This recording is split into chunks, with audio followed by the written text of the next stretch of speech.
empezar. Empezamos la presentación de dispositivo.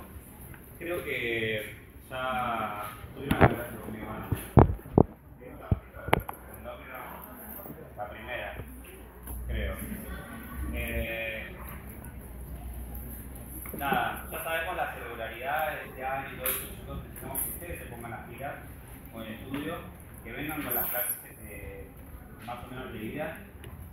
El digestivo mucho no cambió, solo perdimos una sola clase, que la juntamos y no va a cambiar mucho, entonces les afectó un poquito más, pero van a tener que ponerlas, van a tener que poner las pilas ustedes también y traernos ustedes. Ya saben que incluso en los prácticos todavía no estamos muy regularizados, todavía seguimos con pocos docentes. Entonces, si ustedes no vienen con las dudas, va a ser difícil nosotros podamos ayudar. Vamos a empezar con la parte digestiva hoy. Respecto a la ideografía, pueden usar el libro que quieran, no hay ningún problema, casi todos lo pueden usar, pueden usar el Raúl Standard, pueden usar el 3R, pueden hacer lo que quieran ustedes, mientras que se fijen que lo que estemos viendo tenga que ver con eso y que tengan más o menos la mayor parte del contenido y que vengan a las clases y que vean a qué le damos importancia a cada uno de los docentes en general y a qué le da importancia a los prácticos. Si ustedes se guían por los prácticos y por los teóricos, cualquier libro les va a servir, ¿sí? Sí.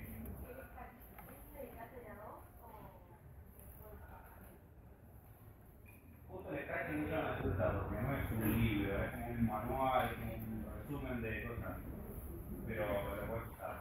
No sé el último taxi, no lo leí, no lo tengo en mente, pero no es, o sea, es un libro también, no es que es una cátedra o otro, no es nuestro, no es que es nuestra cátedra, pero lo puedo usar también siempre y cuando se fije que es todo adecuado. Bien, bueno, ¿para qué sirve el tubo digestivo?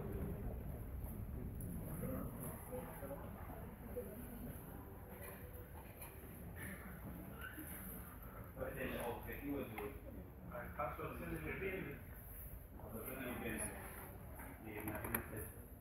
Paso de gestión y absorción de alimentos.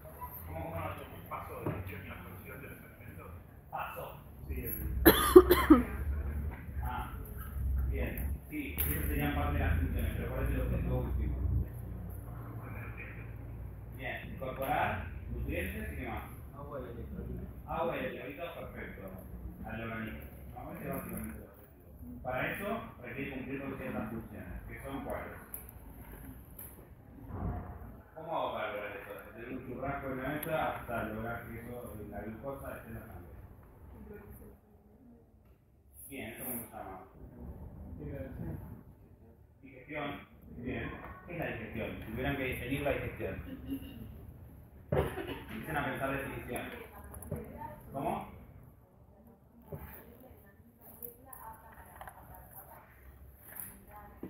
Bien, perfecto. Entonces, la digestión es la conversión de grandes macromoléculas en partículas más pequeñas que puedan ser absorbidas. ¿Qué es la absorción?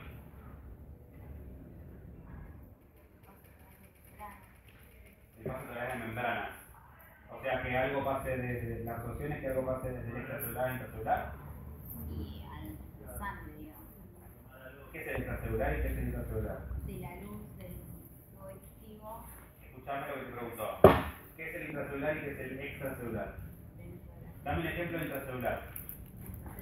Citoplasma. ¿Extracelular? matriz. Bien. ¿Ahí está el tubo digestivo, la luz del tubo digestivo? No. ¿Qué es la luz del tubo digestivo? ¿Es el extracelular? La apical. Es el exterior. No. Que algo pase del intracelular a extracelular, esa absorción, o sea, todas las sustancias del electrolito que pasan desde la sangre a la célula o en la insulina que pasa desde la célula, ¿qué es esa absorción? Algo que ¿Qué es pasa, absorción? algo que pasa desde la luz, desde el exterior, digamos, que la luz del tubo digestivo, hacia adentro de la célula, en primera parte. ¿O no? No, Hacia el puede interior. pasar, puede hacia el interior. ¿No? Hacia el Hacia el interior, organismo. hacia el organismo. Podrá ser hacia el intracelular o hacia el extracelular. ¿No? Entonces, básicamente es atravesar la barrera epitelial del tubo digestivo. Eso es la absorción. ¿Sí? Muy bien. ¿Y qué más se hizo? ¿Qué otras funciones tiene que cumplir el tubo digestivo para lograr este objetivo? Eliminación de desechos. Bien, eliminación de desechos, ¿qué más? Tiene que poseer un correcto flujo sanguíneo. Bien. Bien, una adecuada pulsación, no. ¿Qué más? Lo dijo él, como lo dijo por el nombre de la paz. Bien, movimiento, ¿sí? Una movilidad que me permita que los distintos procesos biológicos se desarrollen en los distintos compartimentos del digestivo. ¿Sí? Entonces, muy bien. Entonces, si el objetivo del aparato digestivo es suministrar agua, electrolitos y nutrientes, para eso requiere de un tránsito, ¿sí? Una motilidad del tubo digestivo, de la secreción de jugos pancreáticos. ¿Por qué necesito jugos pancreáticos? Para lograr que La digestión enzimática. la digestión. ¿Qué tipo de digestión conocen? Enzimática. Enzimática. ¿Ninguna otra más? ¿Cuándo mastico digiero? Salir por la grasa. Sí, Sí, cuando ¿Por qué? porque está rompiendo el sistema. Bien, entonces se llama digestión mecánica. Hay dos tipos de digestión, mecánica y física. ¿Sí? La mecánica implica procesos físicos y la otra es la que es procesos químicos. ¿Sí? Entonces, secreción de jugos pancreáticos que van a intervenir en la digestión. ¿Sí?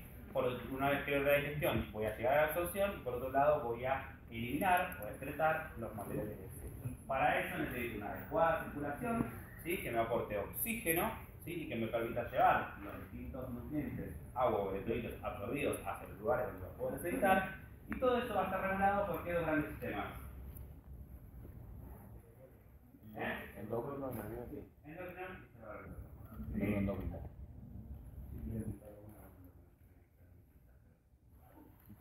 ¿Sí? ¿Entendido eso? Bien, perfecto. Entonces, ¿alguien me apunta? ¿O no? Vamos a levantar ahora.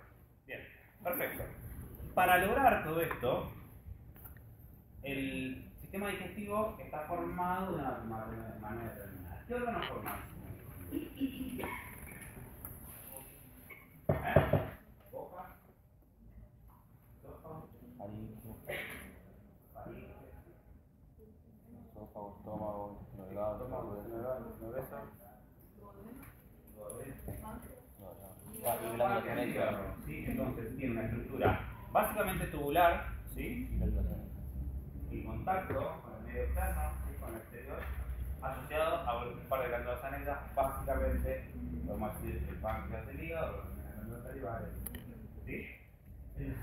Esa estructura tubular, ¿sí? Tiene básicamente una serie de capas que son bastante parecidas en la mayoría de todas esas tubuladuras y que son básicamente desde superficial, mucosa,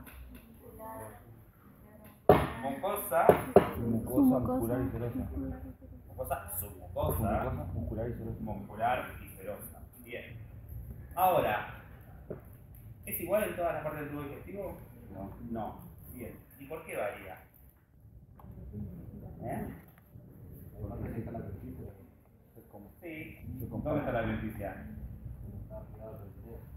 Sí, en el esófago. Que no tiene peritoneal. Se compartimentaliza para cumplir con las funciones. Perfecto. Entonces se compartimentaliza para cumplir con distintas funciones. ¿Y qué me querés decir con eso? Que cada porción del tubo digestivo y las glándulas anexas cumple una función determinada dentro de lo que es dentro de todas las funciones que vimos. Bien. ¿Y eso qué tiene que ver con la estructura? Que va variando la estructura de cada. Se va especializando cada estructura para cumplir determinada función. Bien. Ejemplo. No sé, el estómago produce ácido clorhídrico y para bajar el pH y para matar microorganismos, etc. ¿Y eso en la estructura cómo lo vas a ver variado? Como la la mucosa. estructura básica? Vamos a cambiar la mucosa. Bien, perfecto. ¿Y cómo esperarías que sea la mucosa, por ejemplo, del intestino delgado? Bien, muy desarrollada y que tengamos que emplear. ¿Por qué? Para mejorar la velocidad de absorción, perfecto. Y. Bien, perfecto. ¿Y cómo esperarías que sea la mucosa en el esófago? Muy gruesa y estabilizada para evitar más. Muy bien. Sí, pero eso ¿por qué? ¿Y por qué no? Porque no cumple función de ¿Qué absorción. función va a tener la mucosa en ¿Tiene función absortiva en el esófago? No. Por lo cual va a estar mucho poco desarrollada. Poco, porque va a pasar con la muscular del esófago. Va a estar más desarrollada porque su función principal es básicamente la de transportar el alimento desde la boca hacia el estómago. ¿Sí? Entonces, si bien casi todas tienen la misma estructura de mucosa muscular y serosa, ¿sí? Dependiendo del lugar donde estemos parados, podrá estar más desarrollada una que otra. Entonces, en los lugares donde hay más absorción, como el intestino delgado o el intestino grueso, vamos a tener una mucosa más desarrollada, plegada sobre sí mismo, que aumenta su superficie de absorción. Mientras que en el esófago la mucosa es plana, ¿sí? No necesita mayor superficie de absorción. En el esófago, como hay secreciones, puede aumentar un poco la superficie, pero no la superficie absortiva. Mientras que la muscular, por ejemplo, aquí, en el esófago, está mucho más desarrollada que en el estómago, tal vez. ¿Sí? Muy bien. Y hay dentro de la estructura del tubo digestivo neuronas, ¿no? Que forman plexos. ¿Se acuerdan cuáles eran? Y Auerbach. Bien. ¿Dónde están ubicados ambos?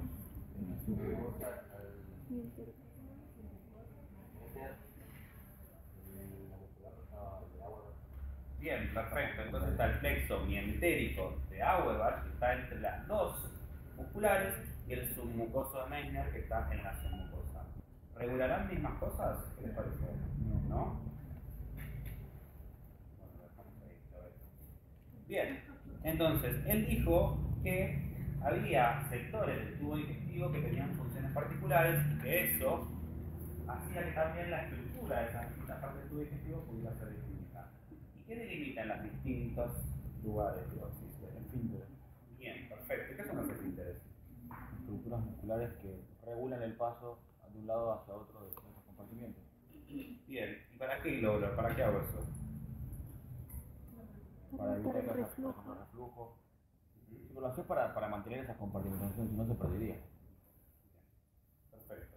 Entonces, las distintas partes del tubo digestivo están separadas por esfínteres, que son zonas de alta presión, ¿sí? No necesariamente son estructuras diferentes, sino que en general son zonas donde está más desarrollado el músculo y que básicamente están contraídas en forma tónica, en forma constante de contracción de esas células musculares.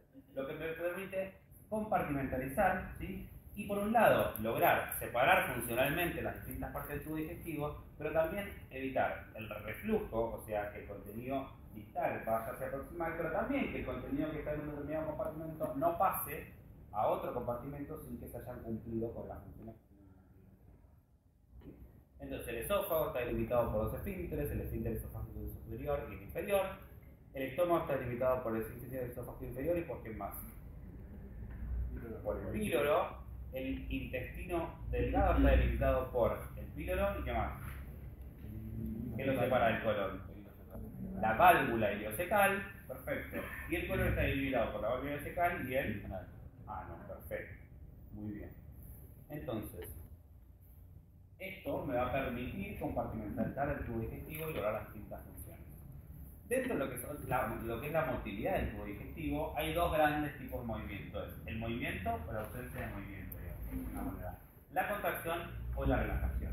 La contracción me va a permitir a mí, probablemente, propulsar los alimentos de un lugar a otro y lograr que avancen a lo largo del tubo digestivo, pero también me va a permitir la mezcla de los alimentos, ya lo vamos a ver, ¿sí? También me va a permitir poner en contacto los alimentos con las secreciones del tubo digestivo. Y la relajación me va a permitir, por un lado, la apertura de los esfínteres, estas estructuras que separaban los compartimentos del tubo digestivo. Si se relajan, entonces me van a permitir el pasaje del alimento. Y por último, la relajación también me va a permitir que los alimentos se acumulen en un determinado lugar. Piensen ustedes que ustedes comen en cuánto tiempo. El que más tarda puede tardar media hora de comer, ¿no? Bien, ¿cuánto tiempo tarda el digerir los alimentos? Mínimo 2, 4 horas aproximadamente, ¿sí? Dependiendo de la cantidad de alimentos. ¿Qué tengo que tener? ¿Cómo hago para esta diferencia de tiempo? ¿Qué pasó en estos 15 minutos donde se ve el alimento hasta que se ingiere paulatinamente?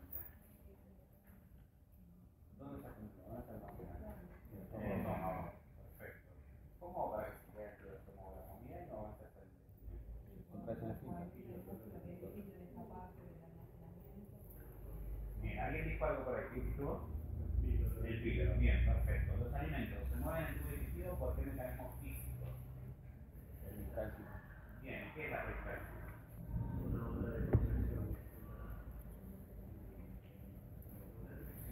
Bien, hablamos de contracción, hablamos de peristalsis. ¿Qué es la peristalsis? La contracción en dos direcciones puede ser de forma circular, digamos comprimiendo, o longitudinal que acorta la víscera y permite que se pase.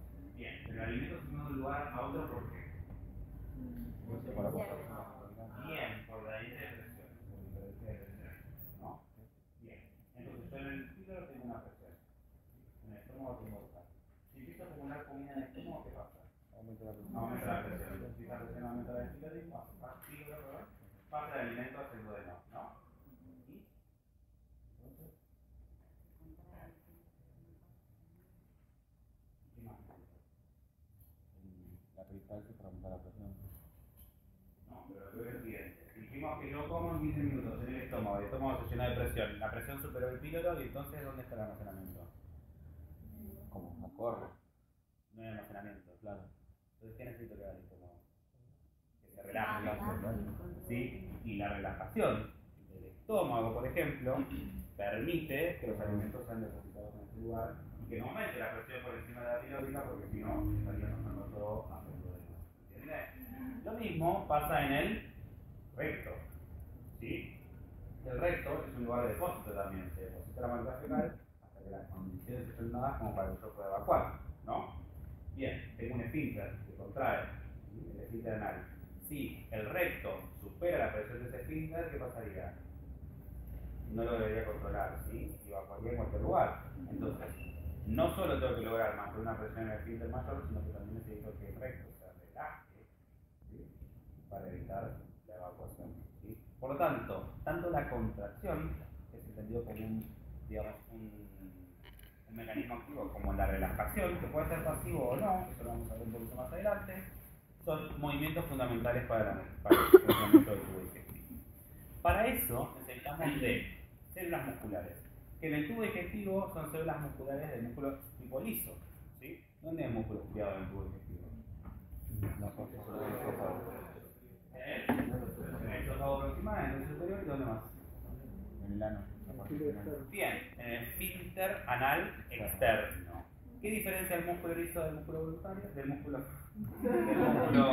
estriado. Contracción voluntaria. Bien, el músculo liso es involuntario, el estriado es voluntario. Perfecto. Entonces, el músculo en el tubo digestivo actúa de una manera bastante particular, que es que actúa como si fuera un silicio. ¿Qué quiere decir que va a ser un silicio? Que las células intercomunican las células, digamos. Hay pasajes de electricidad entre las células, lo que permite que se contraigan las células al mismo tiempo. Bien. Quiere decir entonces que las células están conectadas entre sí de una manera tal que el estímulo o la acción de una célula pueda propagarse hacia el resto de las células de forma similar. Esto lo logramos a través de uniones tipo nexo o A, ¿sí? De manera tal que si una célula se desploriza o cambia su polaridad, esa polaridad puede transmitirse a lo largo del resto de las células, ¿sí? Porque los cambios se transmiten por uniones A, ¿sí? De esa manera, todas las células musculares del músculo digestivo de una manera actúan como un silicio. Por sectores, podemos decirlo, pero más o menos así. Y eso puede variar un poquito según la parte del tubo digestivo. Entonces, sí.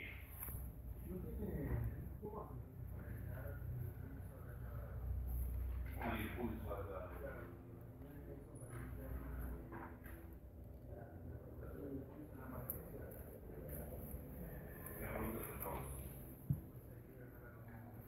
porque depende de dónde está el marcapasos de cada sector. ¿Sí?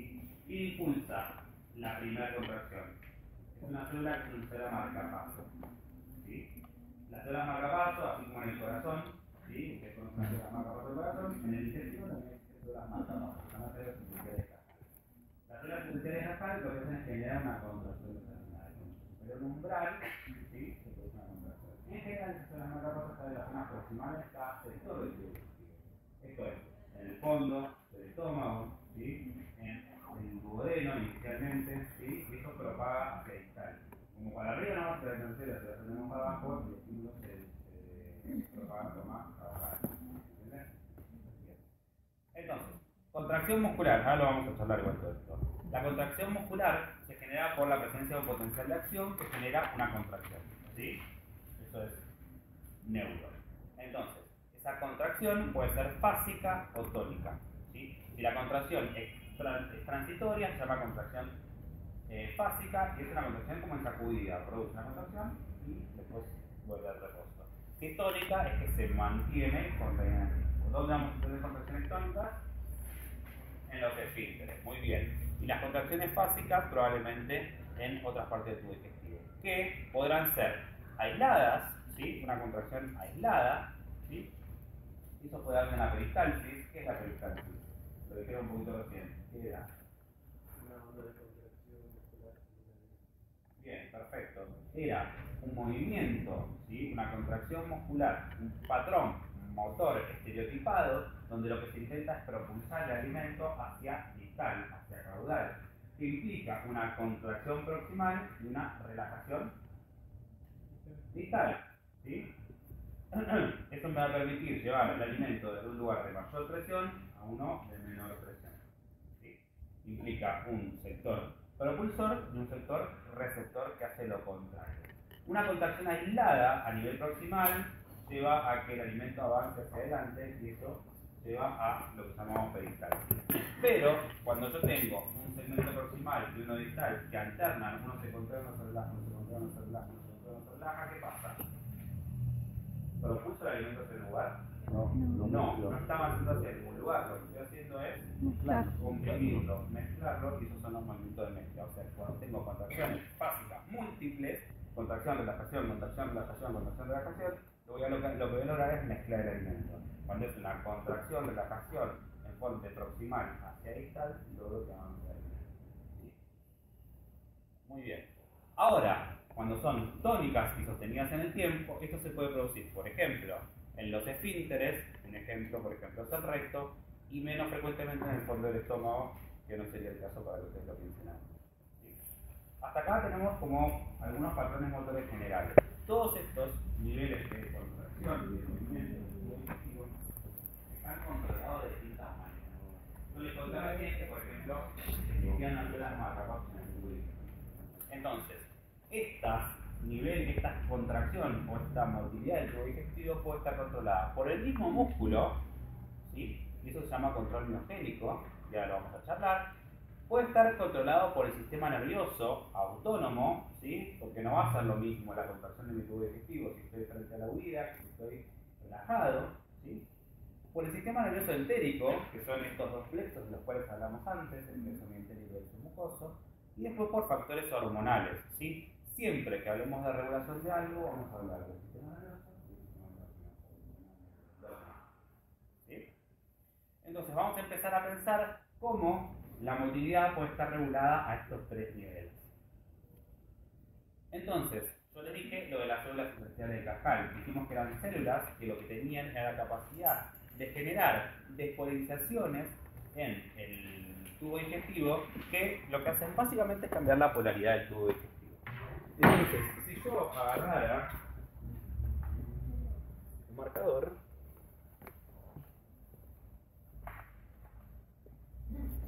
y pudiera medir la actividad eléctrica de una célula del tubo digestivo, voy a encontrar que si esto es el tiempo y esto es la diferencia de voltaje, lo que voy a ver es que en cualquier célula del tubo digestivo, por lo menos no en el esófago, pero del estómago para abajo, voy a encontrar que hay una diferencia de potencial que sube y que baja, ¿sí? Y que se generan estas ondas que se llaman ondas lentas, donde el potencial de membrana oscila, ¿sí? Esto, como dijimos antes, como las células del muscular, del tubo digestivo, que están conectadas entre sí y forman un sincicio, eso se propaga en las células por lo menos de un compartimento del tubo digestivo, ¿sí? Eso gracias a la señal K. Estas ondas lentas las generan las células intersticiales de Cajal, que son células marcapasos, que determinan una frecuencia de oscilación de la diferencia de potencial transmembrana determinada con una frecuencia determinada para cada sector del tubo digestivo. Cuando estas ondas lentas llegan a un determinado umbral, lo que hacen es generar un potencial de acción. ¿Sí?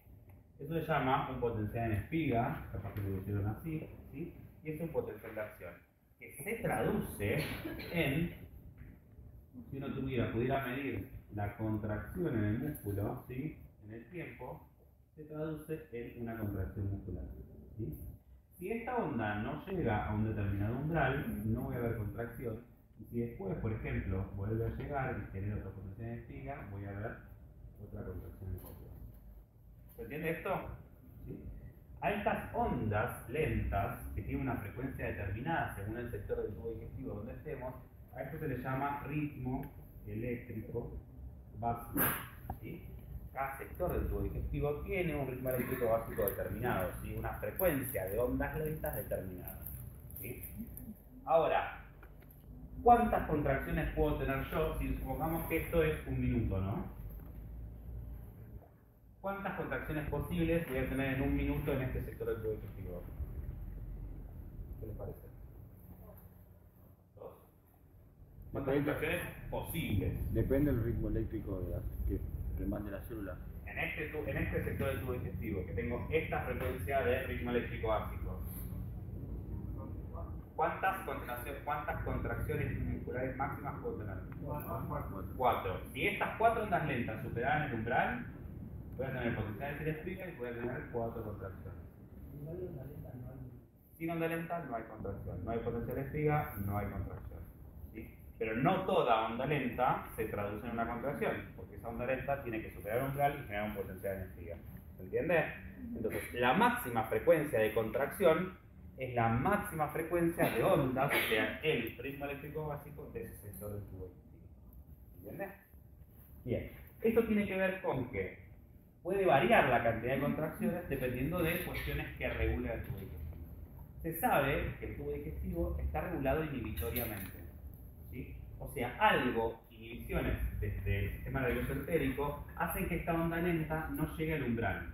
Cuando se produce algo, por ejemplo, comí, ¿no? Comí. Activo probablemente el parasimpático. El parasimpático lo que va a hacer es una inhibición de estas neuronas que están inhibiendo y lleva a que el potencial suba un poquito más de lo normal y se supere el umbral. ¿Se entiende esto? O sea que la contracción depende de la inhibición que tiene persistentemente el sistema nervioso entérico. ¿Me siguen? Entonces, ahí vamos a ir pasando esto que vamos a ver. Las ondas lentas determinan un ritmo eléctrico básico. ¿Sí? Estas ondas están siempre presentes independientemente de que haya contracción o no haya contracción. Las ondas van a estar ahí. ¿Sí? Están determinadas por las células intersticiales de Cajal, ¿sí? Que están ahí, que son esas verdecitas que hay en el dibujo, que a su vez van a estar reguladas por aferencias, ¿sí? Que vienen desde el sistema nervioso central. Esto que decíamos antes. Si yo estoy preparado para la huida, probablemente voy a producir inhibición de estas células intersticiales de Cajal, probablemente estas ondas van a ser más bajitas y por lo tanto no voy a llegar al umbral. Si pasa lo contrario, lo inverso. La célula intersticial de Cajal establece el marcapaso, ¿sí? Y permite una propagación a través de las capas musculares que actúan como un sincicio.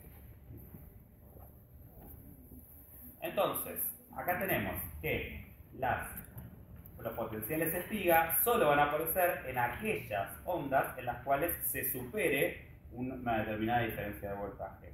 Entonces, fíjense acá, en las que se supera veo una contracción, en las que no, no. En este lugar, si esto fuera un minuto, ¿cuál sería la máxima posibilidad de contracción? Serían 6, pongámosle, si llegamos acá, ¿no? La máxima posibilidad de contracción en un minuto sería 6, ¿sí?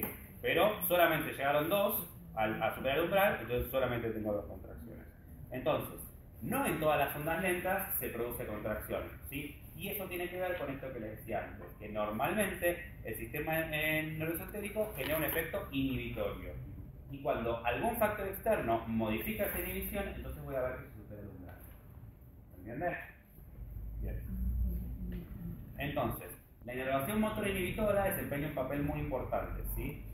el idio fisiológico es la ausencia de actividad intestinal en forma motora, en forma programada. Esto no es nada, ahora después lo vemos, no se preocupen por la palabra, pero ahora lo charlamos.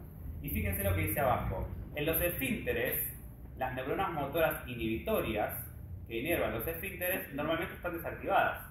¿Me siguen? El esfínter está contrayendo todo el tiempo, entonces las neuronas inhibitorias normalmente están desactivadas. Pero cuando se activan, ¿cuándo qué? Cuando quiero hacer qué?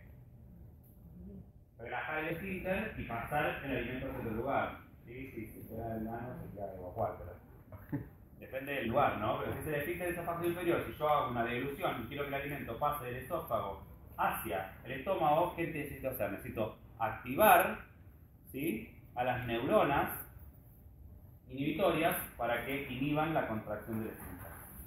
¿Se entiende? Y en el resto del tubo digestivo pasa al contrario.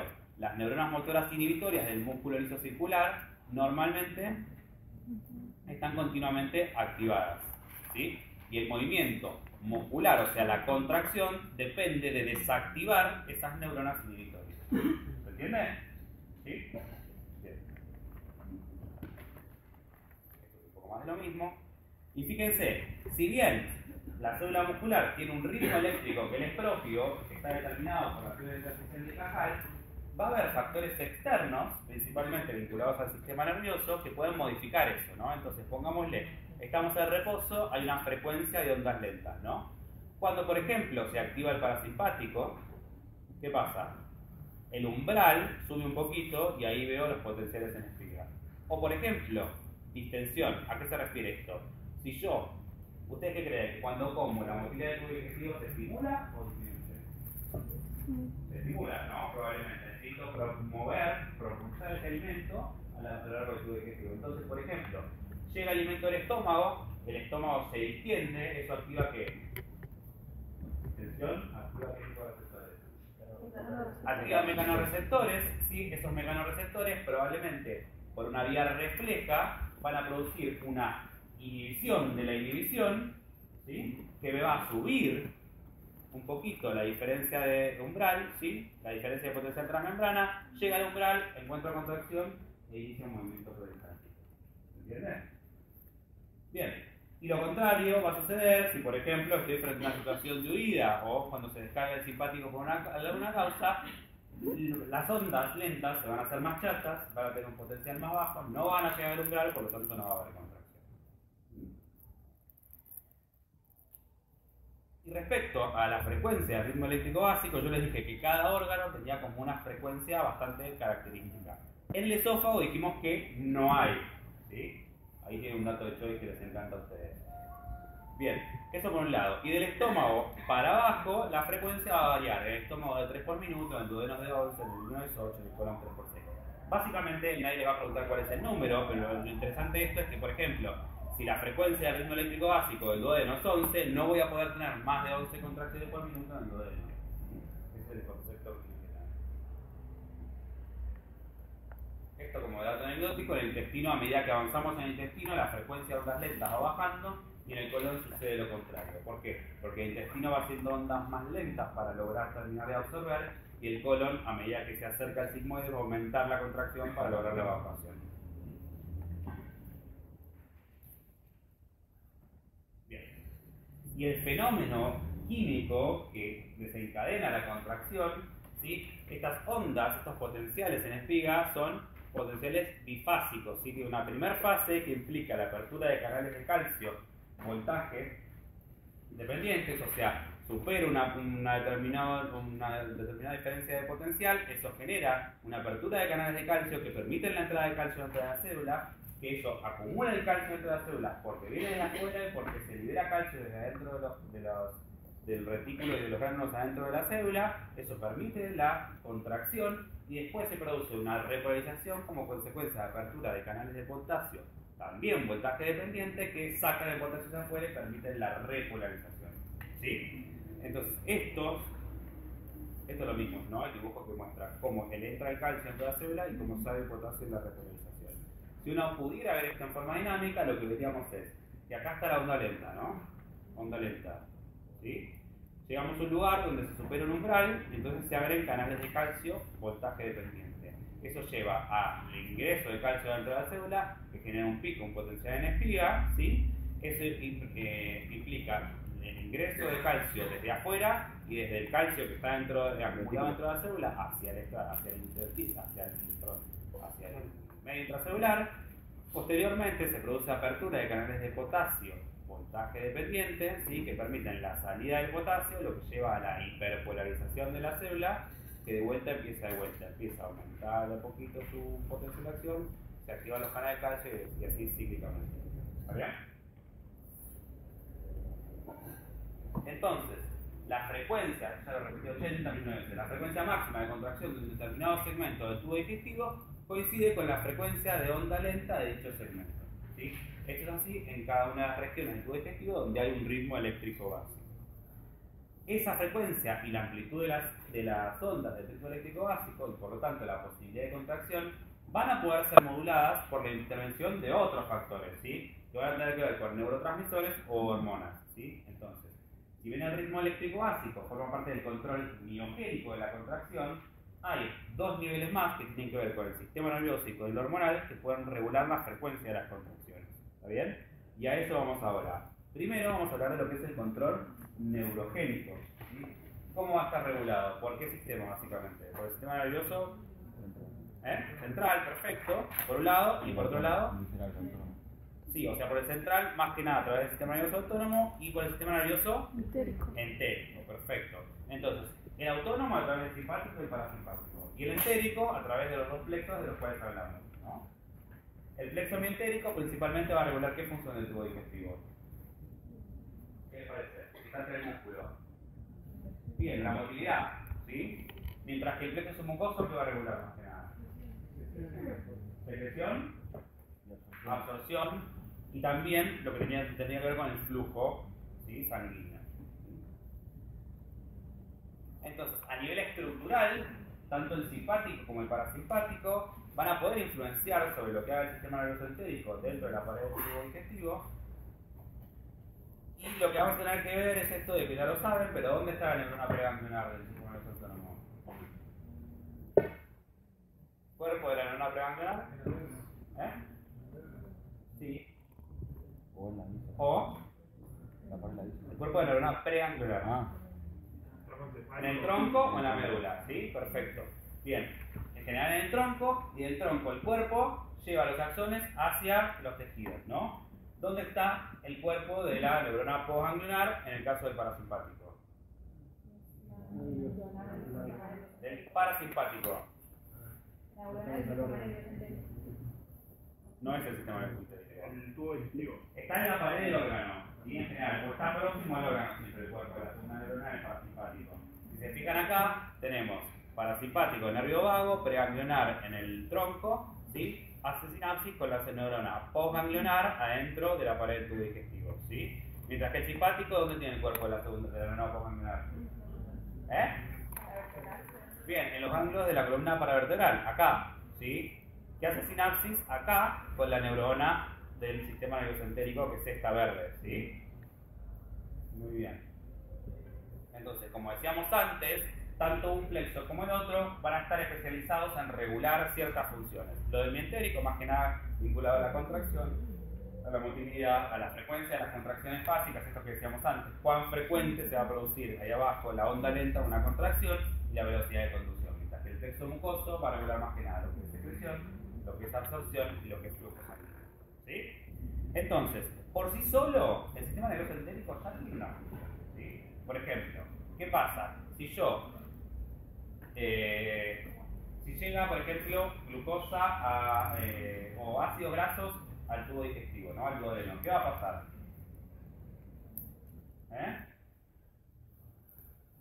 ¿Qué pasa? Hay triglicéridos en el duodeno. ¿Qué tengo que hacer con eso? Romperlos, metabolizarlos para poder digerirlos. Bien, tengo que digerirlos, básicamente. ¿Cómo hago para digerirlos? Con enzimas. Con enzimas. ¿Con qué más? Bien, necesito ácidos grasos, ¿no? Eso lo vamos a ver más adelante, pero necesito sales biliares, ¿sí? Para poder emulsificar. Bien, entonces, ¿dónde están las sales biliares? En el duodeno. En la vesícula la produce el hierro, está en la vesícula acumulada. ¿Cómo llena el duodeno? Bien, con correo. ¿Y pero por qué no como eso?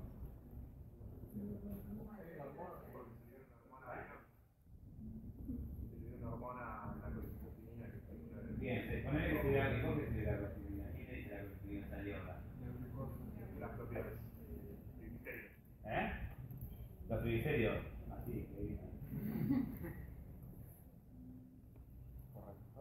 Bien, hay receptores, ¿sí? Entonces en el tubo digestivo hay quimioreceptores, hay mecanorreceptores. Entonces llega alimento al duodeno y el duodeno se dilata, ¿no? Mecanorreceptores. Eso lleva información al sistema nervioso entérico. El sistema nervioso entérico va a generar una respuesta frente a eso. Por ejemplo, puede generar una respuesta de motilidad, ¿no? Puede decir, bueno, esto tiene que progresar a través del tubo digestivo, entonces va a estimular un movimiento peristáltico, ¿no? Como a través del plexo mientérico que va a estimular a la muscular articular y a la japa longitudinal externa, ¿no? O puede hacer que estimular una célula endógena como la que libera colecitoquinina para que se libere colecitoquinina y se contraiga la vesícula y se empiece la digestión de los lípidos, por ejemplo, ¿no?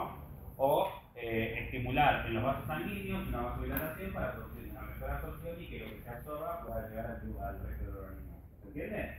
Es un reflejo que hace el sistema nervioso entérico a través de recibir información a través de ciertos receptores, procesar esa información y crear una respuesta biológica. ¿Está bien? Ahora, todo esto puede suceder por sí solo, pero a su vez también puede estar regulado por quién? Por el sistema nervioso central, básicamente a través del autónomo, ¿no? Esto de estoy comiendo, activo el parasimpático, me llega información de que los quimioreceptores están activándose, entonces, por ejemplo, ¿no? Supónganse, estoy comiendo, comí algo, me llegó al estómago, ¿no? Y en el estómago se produce una distensión. Eso llega información al sistema nervioso central de que hay comida en el estómago. Eso ya puede llevar a través del sistema nervioso central por vías vagales a que el duodeno empiece a producir, a liberar colecitoquinina, y con esa liberación de colecitoquinina puede llevar a la liberación de sales biliares que ya van a estar preparadas para cuando el alimento llegue al duodeno, a pesar de que todavía no llegó. ¿Entiendes? O sea, me permite abarcar un poco más que lo que hacía solamente localmente el sistema nervioso entérico. Sí.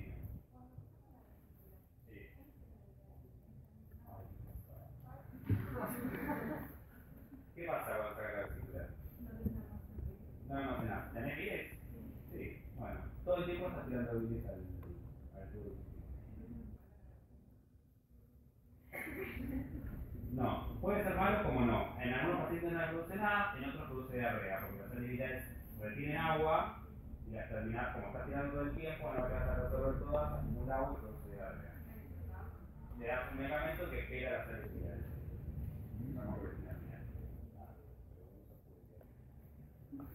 Muy bien, entonces, ¿se entendió esto? Entonces, acá tenemos como el músculo en sí solo puede regular, pero a nivel neurológico, el sistema nervioso entérico regula, pero también el sistema nervioso central puede regular todas estas funciones. ¿Está? Acá no nos limitamos pura y exclusiva. O sea, esto más que nada era para explicarles cómo el sistema nervioso puede regular lo que es la motilidad, pero no solo es la motilidad, sino que también, como ven ahí, puede regular la secreción, etcétera, que lo vamos a ir viendo en las próximas clases. Es más de lo mismo. Y esto también es un ejemplo de integración de esto, ¿no? De cómo el centro de la deglución, el sistema nervioso central, por ejemplo, si yo en los receptores sensitivos de la boca, de la faringe y del esófago son estimulados, ¿no? Estoy comiendo algo en la boca, mis receptores sensitivos de la boca ya tienen información, ¿sí? De que hay un alimento. Eso lleva vías eferentes al sistema nervioso central, al centro de la deglución. En el centro de la deglución, a través de núcleos vagales y núcleos no vagales, a través del sistema de las fibras motoras somáticas y las fibras motoras viscerales, va a generar una respuesta por ejemplo, en el músculo desviado del esófago superior. ¿Qué pasa? Si yo estoy estimulando la boca, sé que probablemente ahora vaya a deglutirlo, ¿no? Entonces, esta información llegó al sistema nervioso central, y el sistema nervioso central lo que hace es, inicialmente, produce una relajación del esfínter del esófago superior. Eso va a permitir que el alimento baje e inicie la deglución. ¿Se entiende? Y por otro lado, sobre el músculo liso del esófago inferior va a ser lo mismo, va a estimular el movimiento peristáltico del esófago. Todo eso es por integración del sistema nervioso entérico, sistema nervioso central y la activación de receptores sensibles. Bueno, esto es lo mismo que ya dije. Y esto también lo tenemos que hacer. ¿Hasta acá entendieron? Sí. Bien, ahora dijimos que hay un control hormonal también. Y acá aparece, por ejemplo, lo que dijo él, la hormona que dijo él, que es la colecistoquinina. ¿Quién produce la colecistoquinina?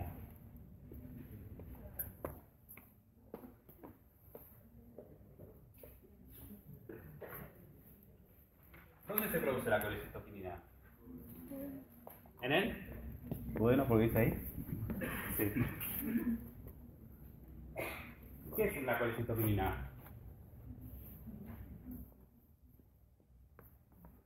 ¿Qué es? Una hormona. Por lo tanto, ¿se libera a dónde? Al torrente sanguíneo. Al torrente sanguíneo. ¿Desde dónde? Desde el intestino, del duodeno, hacia la sangre. Bien, perfecto. ¿Y qué tipo de células hacen eso? ¿Se acuerdan? Las endógenas. Sí, conservación endógenas, muy bien, es una muy buena respuesta. Pero específicamente, ¿qué tipo de células? No está muy bien. Son las células sí, y las células sí, que dentro de qué grupo de células están. ¿Eh? Sí, dentro de las células enterocromafines. No sé si se acuerdan de las células del grupo APUD. ¿No? Bueno.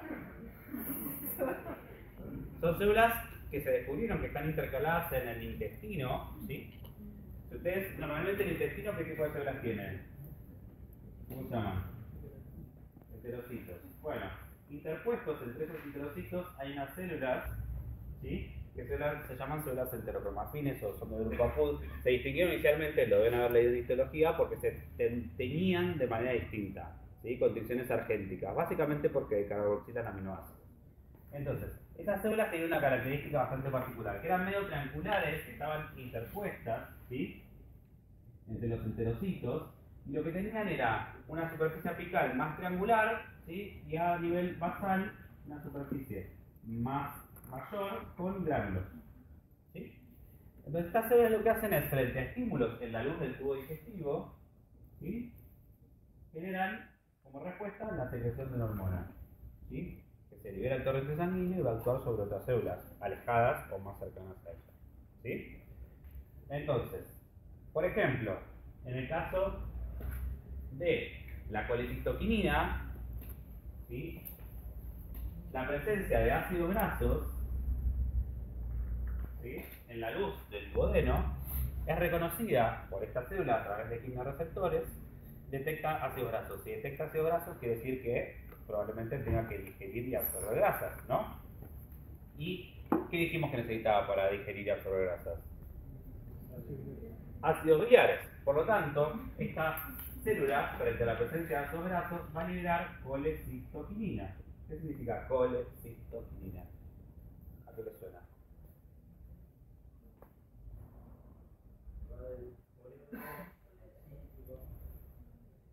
Cisto es bolsa, coledoco, ¿sí? O sea, la vesícula, colecisto, quinesis, movimiento.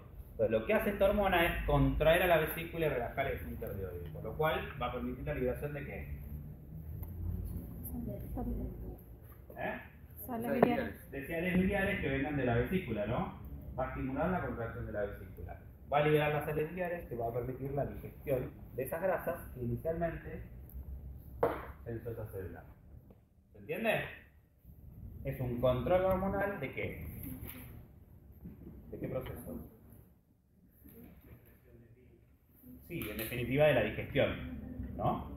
¿Sí? Bueno, a su vez, esta colecistoquinina, esto me fui para otro lado para explicarles básicamente este tipo de células que la vamos a seguir hablando durante todas las clases y que tienen que ver con la regulación hormonal de las funciones digestivas. Pero volviendo a lo que es motilidad, esta colecistoquinina a su vez tiene la capacidad de inhibir el vaciamiento gástrico, ¿sí? Además de estimular la vesícula, esta colecistoquinina cuando va al estómago inhibe el vaciamiento gástrico, ¿sí? ¿Y por qué será eso? Para retener más tiempo el nutriente y poder hacer más. Exacto, dijimos que yo tardo 15 minutos en comer, pero tardo 2 a 4 horas en digerir. Si yo mando todas las grasas que tengo al duodeno, no voy a poder digerirlas rápidamente o digerirlas suficientemente. ¿Y qué va a pasar? Voy a terminar evacuando grasas, porque no las logré absorber, ¿sí? Entonces, lo que hace esta colecistoquinina, además de buscar los medios para iniciar la digestión y absorción de las grasas, también le va a decir al estómago, espera, no te vacíes rápido, quédate almacenando algo de alimento, y cuando yo termine, cuando ya no tenga más grasas, se va a inhibir la colecistoquinina y de vuelta va el estómago a vaciarse. De esa manera estoy controlando ¿qué? Sí, y lo que la clase de hoy, la motilidad gástrica, por ejemplo. ¿Sí? Entonces, otra manera de controlar la motilidad del tubo digestivo. No solo desde el control miogénico, sino desde el control neurológico y desde el control hormonal. ¿Se entiende? Eso es un ejemplo. Con la secretina pasa lo mismo, con la gastrina, lo vamos a ir viendo a la medida que las veamos sus hormonas en la clase que viene cuando veamos la secreción. ¿Sí? Muy bien. ¿Alguna duda hasta acá? ¿No? Bien. Entonces, dentro de lo que es la actividad del músculo liso, tenemos lo que eran las contracciones que dijimos antes que podían ser fásicas y tónicas, pero tenemos otro tipo de movimiento que es la relajación muscular, que si bien es como la ausencia de movimiento, hay que tenerlo en cuenta porque a veces la relajación implica un cambio activo, ¿se entiende? El esfínter está todo el tiempo contrayéndose, necesito que se relaje para que el alimento avance. ¿Sí? Eso lo puedo lograr en forma activa a través de la liberación de neurotransmisores que son inhibitorios o de forma pasiva a través de la inhibición de la estimulación. ¿Se entiende esto? Nada, siempre busqué palabras, pero básicamente para que lo entiendan. Entonces, dentro de lo que son los distintos movimientos del tubo digestivo, vamos a tener tres tipos. Uno que es la propulsión, otro que es la mezcla y otro que es el almacenamiento. Como dijimos antes, la propulsión implicaba un movimiento peristáltico que permite el movimiento de un alimento desde un segmento proximal hacia uno distal, donde hay un sector que es propulsor y uno que es receptor. ¿Sí? En general la dirección es cefalocaudal, o sea, desde proximal hacia distal. Los movimientos de mezcla lo que hacían es permitir fragmentar los alimentos, ¿sí? Y el almacenamiento, que habíamos dicho que se producía principalmente en el estómago, ahora lo vamos a hablar con el mismo estómago, y en el colon, lo que me permitía en el estómago fragmentar, o sea, almacenar alimento para darle tiempo a la digestión, y en el colon almacenar los desechos para esperar las condiciones adecuadas para poder evacuar. ¿Sí? Entonces, estos patrones básicos, ¿sí?, de movimiento incluyen, dijimos, el peristaltismo. Y acá está lo que dijimos antes. Para que haya un peristaltismo necesitamos un segmento que sea receptor, que se relaje, en el cual la contracción del músculo produce una relajación del músculo circular, ¿sí?, y una contracción del músculo longitudinal, y en el segmento propulsor sucede lo contrario, es decir, una contracción del circular y una relajación del músculo longitudinal. ¿Esto cómo se logra? ¿Por qué mecanismo? ¿Qué es lo que hace que el segmento receptor actúe de esa manera y el propulsor de otra? Un reflejo. ¿Qué reflejo? Básicamente dependiente de qué. De mecanorreceptores. Perfecto. Entonces, acá está el ejemplo. Yo tengo en el medio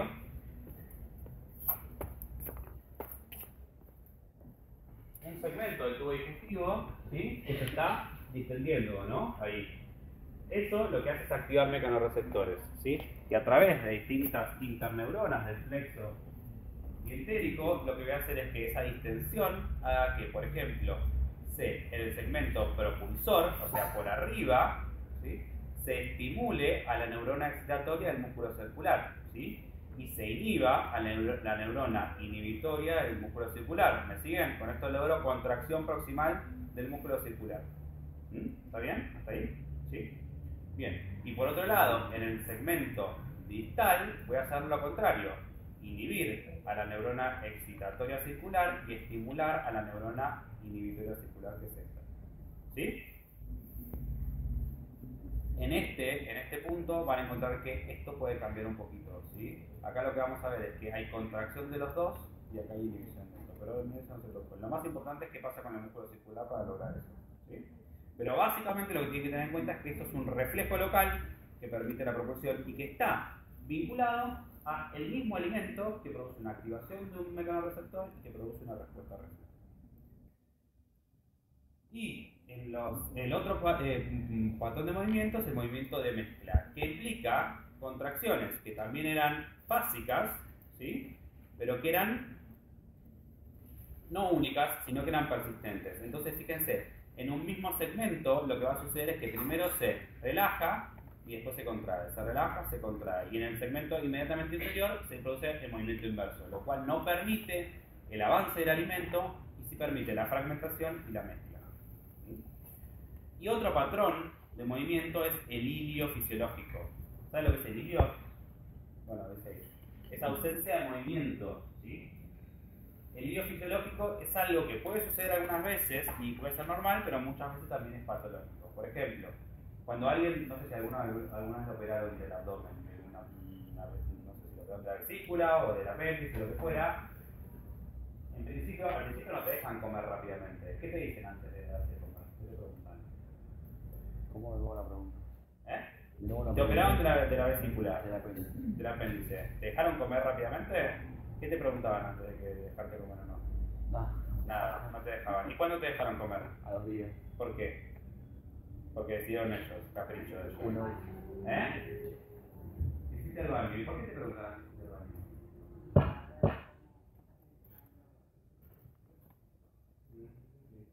¿Y por qué más? Lo que te preguntan es, ¿tuviste gases? ¿Hiciste el baño? Son las dos primeras cosas que te preguntan. Y después te ponen el toque de la panza y ven si tenés ruido. ¿Por qué? Porque después de operar a alguien, ¿sí? El contacto de las vísceras con alimentos que no son propios produce una irritación del peritoneo. Y esto produce parálisis del intestino. Aparentemente la célula se calma, no se sabe muy bien, pero se paralizaría. Eso es transitoriamente. Entonces, si vos evacuaste, tuviste gases, es porque tu intestino se está moviendo. ¿Sí? Si tenés ruidos en la panza es porque tu intestino se está moviendo. Si esto no sucede, hay que esperar a que empiece a moverse, porque si no, ¿qué va a pasar? Vas a comer y ¿qué va a pasar? Te va a quedar en tu estómago y vas a vomitar. Y va a producir un reflejo que se refleja. Vas a querer eliminar eso porque no va a encontrar nada claro. Muy bien. Eso es un ilio que es fisiológico las primeras horas después de operar. Si eso persiste en el tiempo, se convierte en patológico.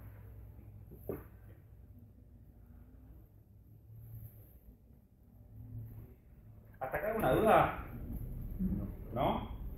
Sí. Sí.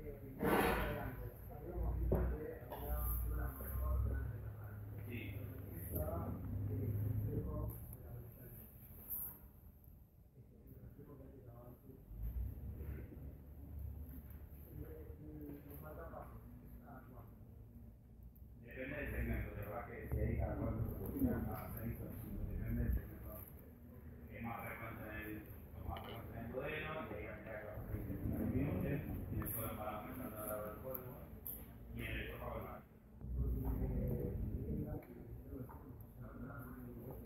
Bien.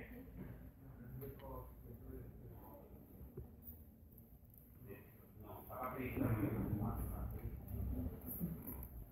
Después lo buscamos, fíjate. Sí.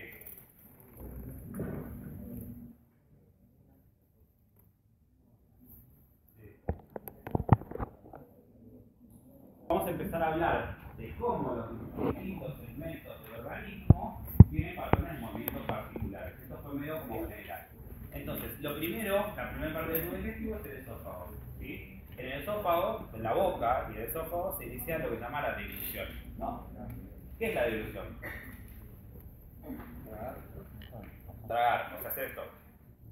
¿Dónde empieza y dónde termina? Sí.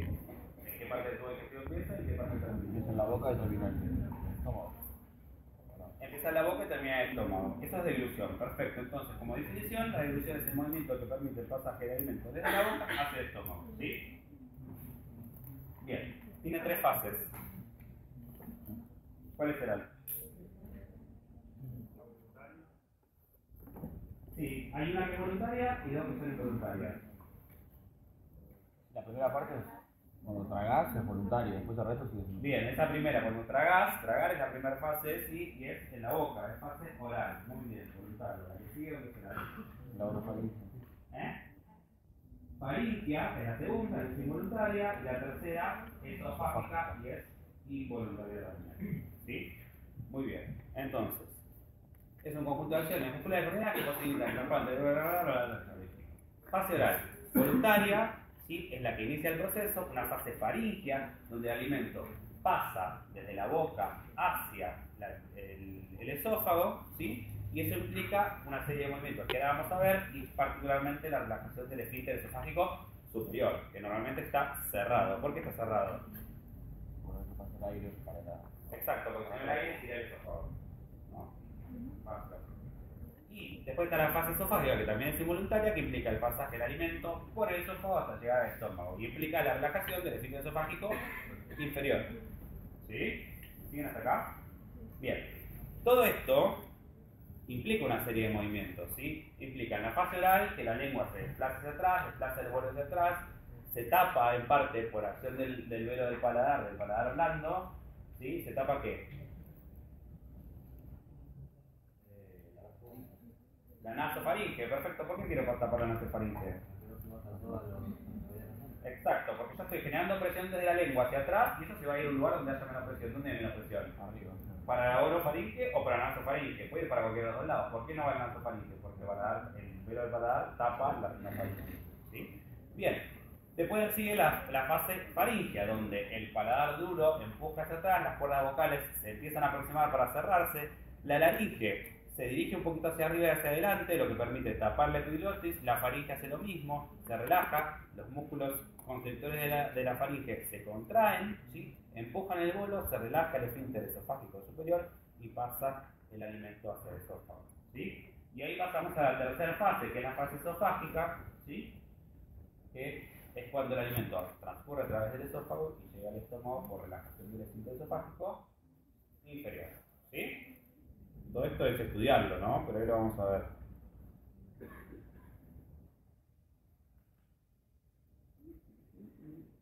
Bueno.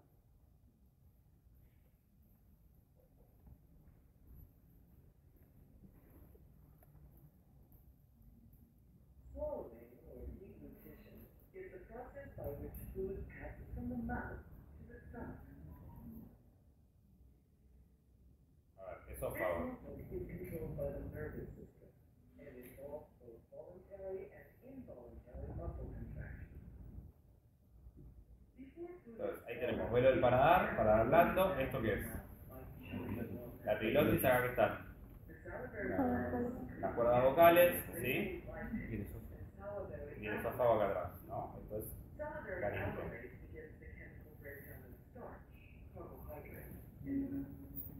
entonces Content of saliva el alimento está en la boca, una vez que fue masticado, etcétera, etcétera, se genera el bolo. La lengua, a través de la primera fase que es voluntaria y es la fase oral, desplaza el alimento hacia atrás y el velo del paladar tapa la nasofaringe.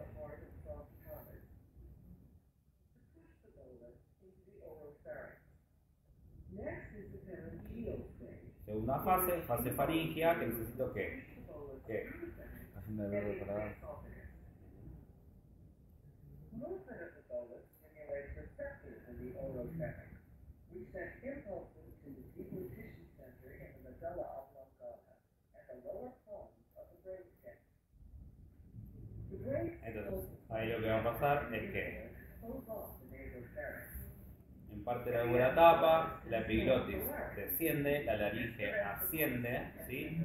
Las cuerdas vocales se juntan entre ellas, se contraen los músculos constrictores de la faringe, se relaja el esfínter esofágico superior, ¿sí? Pasa el alimento a través del esófago, fase esofágica involuntaria, con relajación del esfínter esofágico inferior, ¿sí? Progression of involuntary wave-like contraction. Muy bien. Entonces, estas son la secuencia de eventos. Mientras que el bolo está en la boca, la lengua empieza a empujar hacia atrás, se cierra la nasofaringe, ¿sí? Y empieza a elevarse la laringe. Una vez que el alimento ya está en la faringe, ¿sí? Necesito que se cierre la vía aérea, ¿sí? Que se abra el esfínter esofágico inferior y que la contracción de la faringe permite el avance del bolo hacia el esófago, donde todo eso después se revierte porque necesito apertura de la vía aérea para volver a respirar, ¿no? Bien. Entonces, la motilidad del esófago implica parte de la dilución, o sea, es la tercera fase de la dilución. En el esófago, como les dije antes, no hay ondas lentas, ¿sí? No hay ritmo eléctrico básico.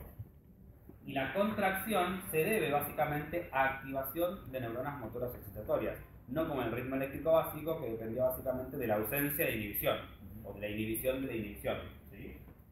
Entonces, hay dos tipos de peristaltismo en el esófago. Uno que se llama peristaltismo primario y otro que se llama peristaltismo secundario. El peristaltismo primario es aquel, salud, es aquel que se inicia con la deglución. Esto que dijimos antes. Yo inicio la deglución y llego a la fase esofágica. ¿Sí? O sea que lo que disparó la deglución, lo que disparó el peristaltismo fue la deglución. ¿Sí? ¿Sí? Bien, entonces, por ejemplo, si ustedes hacen esto y tragan saliva, ¿qué creen? ¿Que hay peristalsis primaria en el esófago? ¿Esa saliva atraviesa el esófago?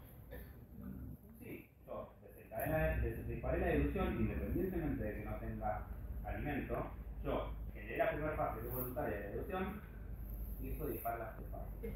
¿Sí? Eso es peristaltismo primario, o sea, es digamos, el movimiento peristáltico como consecuencia de un acto de deglución. ¿Sí? Puede haber alimento, como no. El peristaltismo secundario se produce en general cuando el alimento no termina de pasar hacia el estómago y queda algo de alimento en el esófago. Si queda alimento en el esófago, ¿qué sucede? ¿Quién lo nota eso?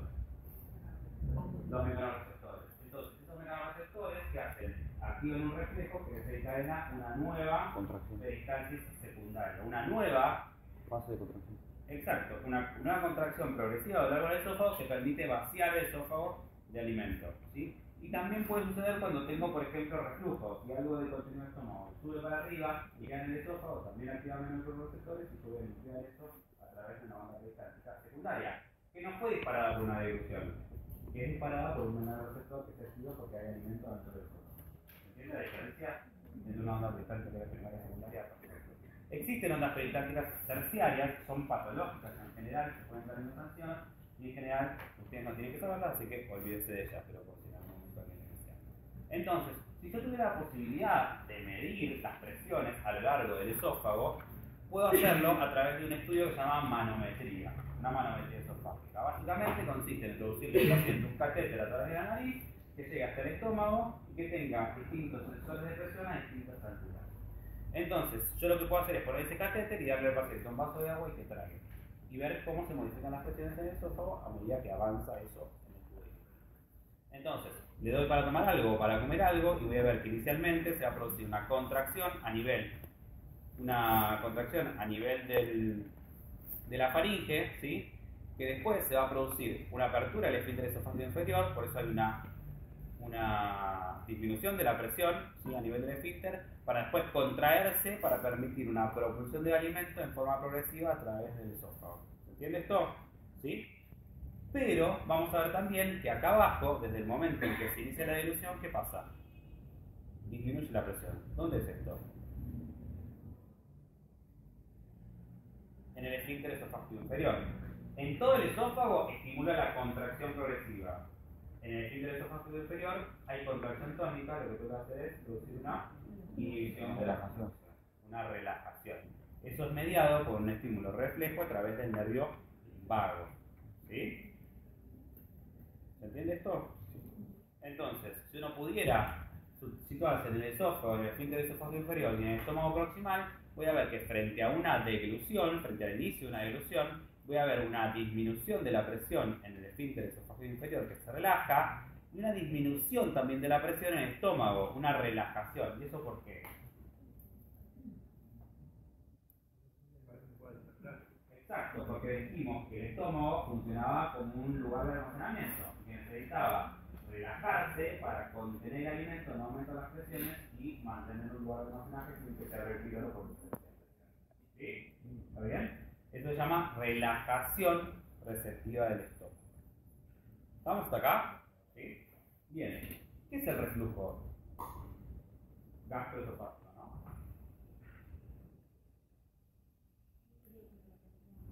¿Cómo?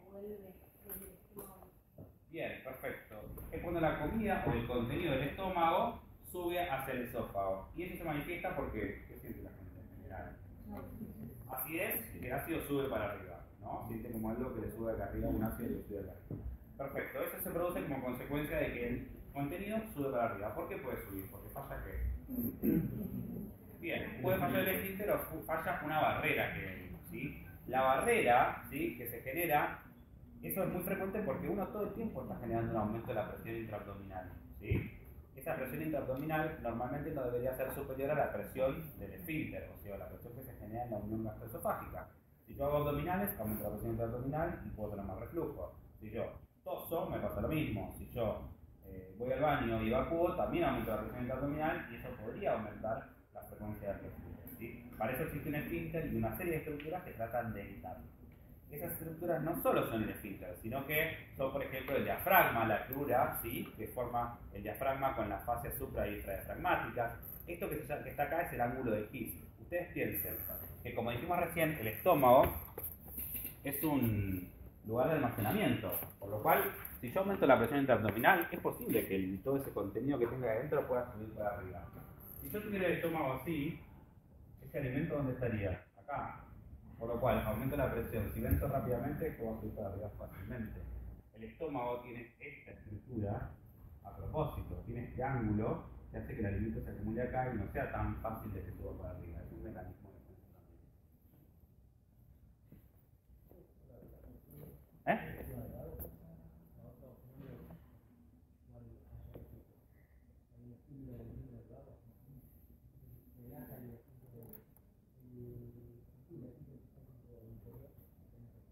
Sí, pero el vago no relaja el esfínter esofágico inferior, ¿eh? No, no necesariamente. Sí depende del vago la relajación receptiva, o sea, el reflejo es por medio del vago. Sí, pero no hay un estímulo vagal excesivo que relaje el esfínter esofágico. Bien, entonces, la barrera antirreflujo no solo implica el esfínter esofágico inferior, el diafragma, el ángulo de His, sino también la peristalsis secundaria que dijimos antes, esto de que si había reflujo, que se limpia rápidamente, ¿sí? El pH de la saliva que trata de neutralizar ese ácido, porque el problema no solo es que refluya algo, porque si fuera que refluye y vuelve al lugar no pasa nada, pero ¿qué pasa normalmente cuando refluye eso? Es ácido. Exacto, y el esófago no está preparado para el ácido. El estómago tiene un montón de mecanismos para evitar la erosión de su epitelio, sin embargo el esófago no. Entonces cuando sucede eso, se produce inflamación del esófago, eso se llama esofagitis. Bien, muy bien. Entonces, hasta acá hablamos del esófago. ¿Alguna duda de la motilidad del esófago de la dirección? ¿No? Bien. ¿Qué pasa con la motilidad gástrica? ¿Cuáles son las funciones del estómago? Una ya dijimos. ¿Qué es qué? Sí, almacenamiento básicamente. ¿Qué más? ¿Qué otra función tiene el estómago? Para digestión. Digestión, ¿por qué? ¿Qué digiere? ¿Qué se digiere en el estómago? Libera proteasas.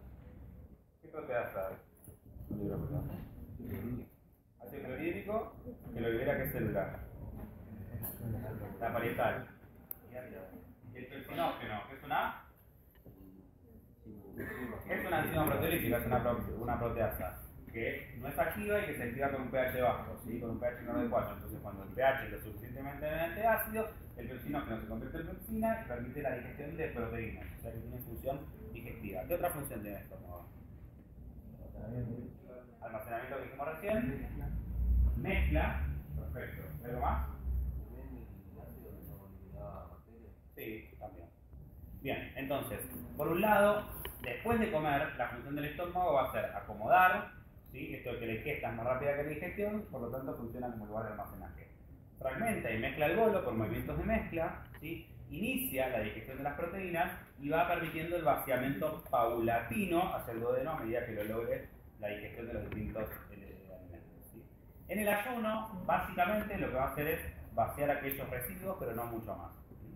Estructuralmente, ¿se acuerdan cómo es la estructura del estómago? Tiene un cardia, un fondo, un cuerpo, antro y píloro. Funcionalmente se puede dividir en dos zonas, la correspondiente al fondo y al cuerpo y la correspondiente al antro del cuerpo. ¿Por qué? Porque el fondo y el cuerpo básicamente se van a encargar de lo que es la acomodación, el almacenamiento, ¿sí? Y algunos movimientos de mezcla débiles, y el antro del cuerpo más que nada de contracciones que tengan que ver con la mezcla y con la digestión y finalmente el pasaje hacia el duodeno, ¿sí? Básicamente, la relajación del estómago implica que tenga un mayor volumen, pero que las paredes estén lo suficientemente relajadas para que no aumente la presión. Entonces, Esa relajación que se produce en el estómago se llama relajación receptiva inicialmente y forma parte del reflejo de la deglución, lo que dijimos antes, del momento en que degluto, el estómago ya empieza a relajarse y eso es un reflejo, se llama relajación receptiva del estómago. Cuando comienza la deglución se produce esto y es vinculada principalmente a una estimulación de neuronas motoras inhibitores del sistema nervioso entérico. El sistema nervioso entérico, frente a esto, vía el vago, lo que hace es estimular a neuronas inhibitorias que inhiben la contracción del fondo gástrico. ¿Entienden? Y a nivel del estómago distal hay dos tipos de movimientos, los de trituración y los de mezcla, que permiten mezclar las distintas partículas con enzimas y con ácidos. Entonces, el estómago, la motilidad del estómago, lo que va a hacer es que la contracción rostral y caudal simultánea del estómago permite la mezcla, ¿sí? Y la trituración, lo que permite el inicio de la digestión mecánica y la mezcla de los ácidos para iniciar la digestión enzimática de las proteínas. Una vez que esto se produce, lo que va a suceder es que el contenido se va a depositar en capas según la densidad de los alimentos, ¿sí? Y cuanto más denso, más abajo va a estar, ¿sí? Y lo más líquido y lo menos denso va a estar más en la superficie. Eso es lo que va a pasar inicialmente por el píloro y a medida que se vaya digiriendo y hacerse menos denso, van a pasar a través del píloro. Una vez que inicié la mezcla, voy a empezar a fragmentar el alimento en el estómago y parte del alimento va a pasar hacia el píloro, ¿sí? Por distintos mecanismos, eso va a ir regulándose, en parte por mecanismos neurológicos, en parte por mecanismos hormonales como dijimos antes, y se va a ir fragmentando paulatinamente el alimento hasta que se vacíe el estómago. Esto es más de lo mismo, y lo que les voy a mostrar ahora es esto, que tiene que ver con que la función de reservorio del estómago, que es esto de la función de acomodación, depende, por un lado, de la relajación que se producía por la deglución. ¿Sí? Dijimos que ya en el momento de la deglución había una relajación. Eso se llamaba relajación refleja receptiva. ¿Sí? Que es esto que está acá, ¿no? Deglución y el estómago ya se relaja. ¿Sí? Es parte del final de la deglución. Bien, ahora, una vez que se produjo esto, ya produjo la deglución, ya tengo el alimento en el estómago, persiste una relajación. Y eso es consecuencia de la activación del contenido dentro del estómago. Si yo tengo algo dentro del estómago, eso es que hace que sea sensado por qué? Por mecanoreceptores. Esos mecanoreceptores van a generar un reflejo que lo que va a hacer es estimular la relajación del estómago, o sea, mantener esa relajación. Y a eso se le llama relajación adaptativa refleja. Y evitar que aumente la presión en el estómago. O sea, primero se relaja por un mecanismo vinculado al reflejo de la deglución. Y segundo, porque hay contenido y eso activa mecanorreceptores que mantienen inhibida la contracción. Es más o menos parecido a lo que hablamos de casi primaria y secundaria, ¿no? Uno es desencadenado por la deglución, el segundo es por la activación de receptores.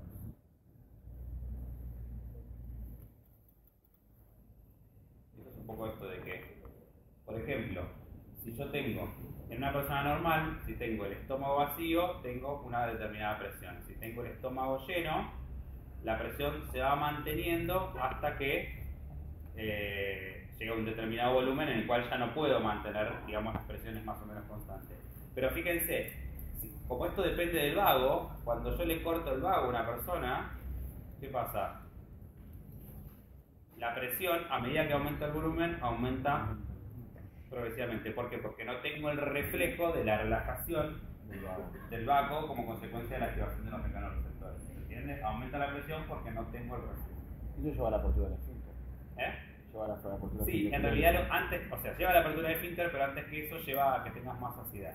Sí, Por eso las personas que están vagotomizadas, que ya no hay, no existen casi, pero antes se hacía muy frecuente, tenían mucho menos, disminuían mucho su ingesta. Y otra cosa que hay que diferenciar de lo que veníamos hablando de los potenciales de espiga es que las contracciones que se producen en el estómago son ondas lentas. ¿Se acuerdan que antes eran ondas en espiga? Tiene una fase de despolarización y una de repolarización. En el estómago tienen tres fases. Una fase de despolarización, que también depende de los canales de calcio. Tiene una segunda fase en meseta, que depende de canales sodio y de calcio, que van haciendo que salga el de los iones. y una tercera fase de repolarización. Lo que cambia es que aparece una fase de meseta y hace que sea más prolongado el tiempo de contracción. ¿Sí? Son menos fásicas, pero igual son fásicas. Son menos fásicas en el sentido de duración del... Entonces, si uno quisiera ver la motilidad digestiva,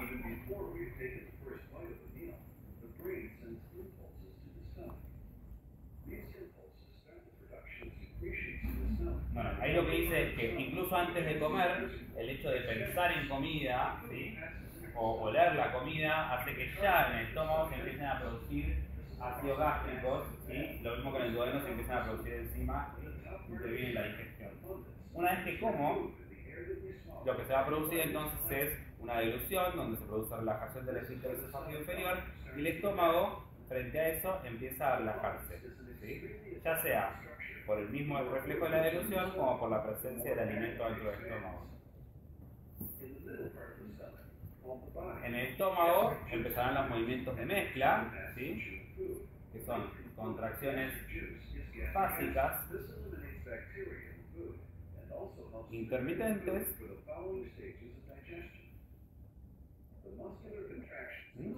pero con un píloro que se mantiene cerrado. Cuando logré hacer los movimientos de mezcla, habrá contracciones que serán propulsivas, que llevarán a la relajación del píloro y el pasaje fragmentado del contenido hacia el duodeno.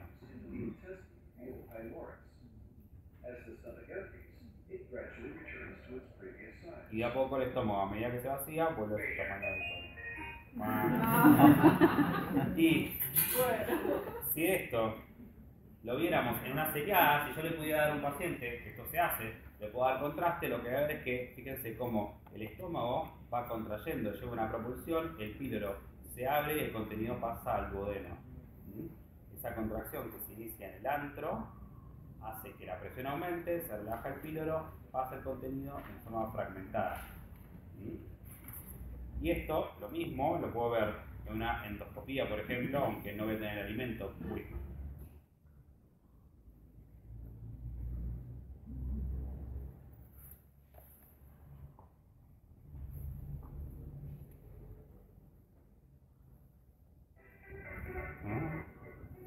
La musiquita es medio increíble.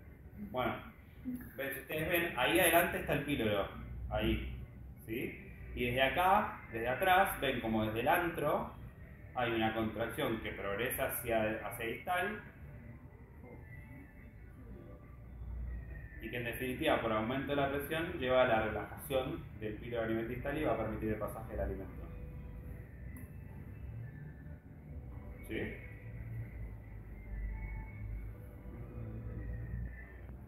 Bueno, ahora, ese vaciamiento, no era mentira, ese vaciamiento gástrico debe siempre ocurrir a una velocidad que no supere la velocidad con la cual yo puedo digerir y absorber los alimentos. Eso va a hacer que en parte esté determinado por distintos factores del alimento. O sea, si yo tengo alimentos que son líquidos, probablemente sean más rápida su vaciamiento que cuando son más sólidos, ¿sí? Los que tienen mayor osmolaridad también van a ser más lentos. Los que tienen un pH más bajo también van a ser más lentos. ¿Y eso por qué será? Que el vaciamiento gástrico sea más lento cuando el pH del estómago es más bajo. Porque contrarresta el pH del estómago. Bien. El contenido alcalino. El duodeno. ¿Contrarresta qué? De vuelta. El pH del estómago. ¿Qué contrarresta el pH del estómago? El contenido con un pH más alto. En general, positivo. ¿Por qué? A ver, te vuelvo a decir mi pregunta, a ver si vos me la podés responder. ¿Por qué cuando yo tengo un pH más alto en el estómago, el vaciamiento va a ser más lento? Bien, ¿por qué? ¿El duodeno está preparado para el ácido? ¿Qué hace para que no sea tan ácido el estómago? El contenido. Se secreta bicarbonato de parte del páncreas, eso hace que se neutralice el contenido del estómago. Si el pH es muy ácido, debe ser producir más bicarbonato. Por lo tanto, el duodeno va a recibir mucho ácido y le va a decir al estómago, para un poquito porque el bicarbonato que estoy produciendo no logra compensar la acidez y entonces me voy a lastimar. ¿no? Eso se hace por un reflejo a través de hormonas como la secretina, la colecistocinina, ¿sí? Lo vamos a ver más adelante.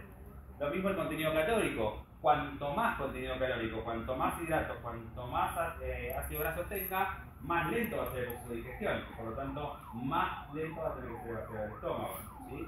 Y lo mismo si las grasas, la digestión de las grasas es más lenta, por lo cual más lento también va a ser porque ¿entiendes? O sea que las características del contenido gástrico también modifican la rapidez con la cual yo puedo vaciar el contenido del estómago. La inervación gástrica es mixta, eso ya lo sabemos, bla bla bla, bla bla bla, bla bla, me aburrí, no me voy a poner, lo de ustedes. O sea, es cómo llegan las vías diferentes, en personas muy sentido de hablar acá. Hasta acá hablamos de la motilidad del estómago, ¿alguna duda? ¿No? Bien, vamos a la motilidad intestinal. La motilidad intestinal tiene como dos puntos distintos en los cuales tienen movimientos absolutamente distintos. Uno es en los periodos postprandiales, o sea, después de comer, y otro es en los periodos de ayuno, entre las comidas. En el periodo postprandial tiene movimientos que son muy similares a casi todo el intestino. Son movimientos propulsivos de peristalsis que llevan el alimento hacia adelante y que implican esto de la relajación del segmento receptor, la contracción del segmento propulsor, ¿sí? Y las contracciones segmentarias son las contracciones de mezcla, que son contracciones y relajaciones básicas intermitentes, ¿sí? Eso no tiene ninguna novedad para ustedes porque ya lo hablamos antes. Pero en el periodo interdigestivo hay un tipo de movimiento que se llama complejo motor migrante, ¿sí? Básicamente es un tipo de movimiento cuyo objetivo es limpiar al tubo digestivo de sustancias que no son absorbidas, ¿sí? O sustancias de desecho. Es lo que se llama el housekeeping del tubo digestivo, ¿sí? Que se encarga de limpiar lo que quedó. Y por otro lado, evita algo que tiene que ver con las bacterias. ¿Dónde hay flora bacteriana? ¿Dónde hay bacterias en el tubo digestivo? En el colon. Perfecto. ¿Es normal que haya bacterias en el colon? Sí, perfecto. Ahora, ¿en el intestino delgado es normal que haya bacterias? No. No. ¿Por qué?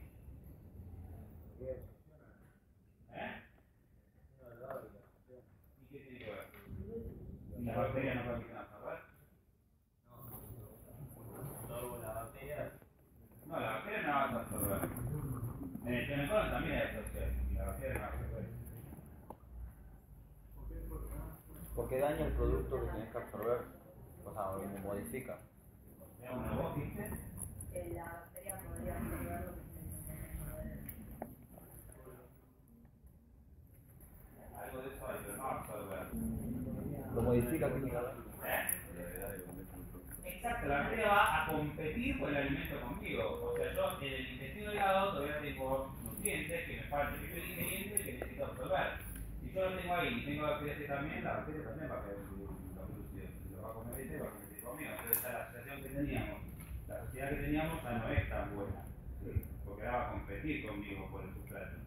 Entonces, en el intestino y en el colon no me importa, porque en el colon se supone que no van a llegar más nutrientes, y lo único que va a llegar son líquidos, electrolitos y nutrientes que no puedo digerir. Que ahí yo lo regalo, total no puedo hacer nada con eso, ¿no? Que son las fibras en general, la celulosa, la hemicelulosa, todas esas, que sí las bacterias las pueden digerir y lo utilizan como alimento perfecto, yo no lo puedo usar. ¿Entendés? Cuando pasan a intestino delgado, ya es un problema, y eso va a llevar a algo que no sobre crecimiento bacteriano. Entonces, el complejo motor migrante lo que me permite es llevar todo lo que no absorbí y por otro lado mantener a las bacterias ahí. O sea, si querés subir te voy a llevar de vuelta para abajo. ¿Entiendes? ¿Sí? Bien. Entonces, ese complejo motor migrante básicamente se produce después de las 2-3 horas de haber ingerido algo. O sea, cuando ya la digestión está medio cerrada, ¿no? Sucede cada 85 o 110 minutos, que también puede ser esto lo que vos habías pedido. Bien. Muy bien. Entonces, el complejo motor migrante sucede cada más o menos una hora y media aproximadamente, puede variar un poco y tiene 3 fases. Una primera fase, que es una fase donde no hay contracción, que es la mayor parte del ciclo, ¿sí? Que es la fase 1. Una segunda fase donde hay contracciones crecientes y medio irregulares, y otra donde hay contracciones muy regulares y rítmicas intensas que propulsan, ¿sí? Y esto tiene como un frente de ataque, ¿sí? Empieza en la primera parte del intestino, que es el duodeno, y avanza a través del intestino delgado hasta llegar al límite terminal. Ya en el colon no hay casi complejo motor migrante. Pero fíjense que las contracciones van como en forma de un frente de acción, ¿no? Van avanzando así las contracciones en forma paulatina a través del intestino, ¿sí? Pero esto es en el transcurso de hora y media, ¿sí? Es lo que la distingue un poco de la peristalsis, que dura, no sé, menos de un minuto en atravesar todo el intestino, ¿sí? Avanza mucho más rápido y es una sola contracción. Estas son muchas contracciones que van como avanzando y llevándose los desechos a través del intestino. Sí.